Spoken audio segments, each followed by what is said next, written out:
ان شاء الله هنكون مع بعض على قناة انتيم. هقدم لكم برنامج منى والفلك. هنتكلم عن الابراج بصفة خاصة وبصفة عامة.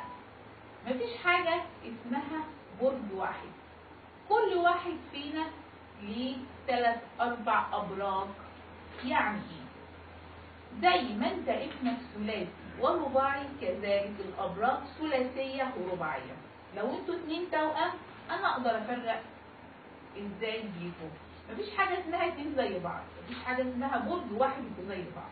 كل واحد ليه كوكتيل والشخصية بتاعته اللي بقدر اعرفها، اللي بقدر اعرف الشخصية دي بتتفق مع مين من الابراج وازاي بتبقى تتعامل معاها. واقدر اكشف على برجك الروحاني اللي من اسمك واسم الام، البرج الروحي وحسابك الفلكي، واقدر اعرف الشخصية اللي هتقول لي عليها بتحبك او لا.